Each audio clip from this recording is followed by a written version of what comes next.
যেই ভারতের একপাক্ষিক আগ্রাসন চলছে, এটাতে বাংলাদেশের একটা লাভ হয়েছে। সেটা হচ্ছে পুরো জাতি আমরা এক, দেশের প্রশ্নে দেশপ্রেমের জন্য আমরা এক জায়গায় চলে এসেছি। এটা হচ্ছে বাংলাদেশের লাভ। আর ভারতের কিছু মূর্খ ধর্মান্ধ যেসব এই যে বিজেপি আরএসএস যেগুলো আছে, শুভেন্দু অধিকারী সহ যারা এসব করছে, ওদের তো বাথরুম করার পায়খানা নাই, কয়েকদিন হাগার জন্য গুও থাকবে না পেটের মধ্যে। কারণ খাইতে পাবে না তো, গু কোত্থেকে আসবে? হাগারও দরকার হবে না, বাথরুমেরও দরকার হবে না। আমাদেরকে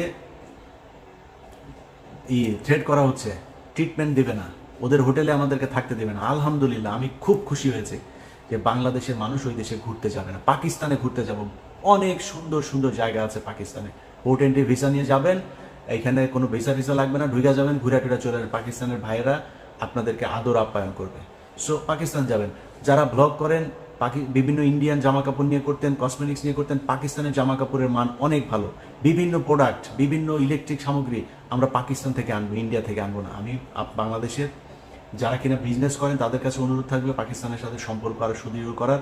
গ্যারান্টি দিলাম, এই বাংলাদেশের উপরে যদি কোনো বিদেশি আগ্রাসন, যে কোনো পৃথিবীর যেই দেশেরই আগ্রাসন আসুক, সবার আগে বাংলাদেশের মানুষের সাথে পাকিস্তান দাঁড়াবে।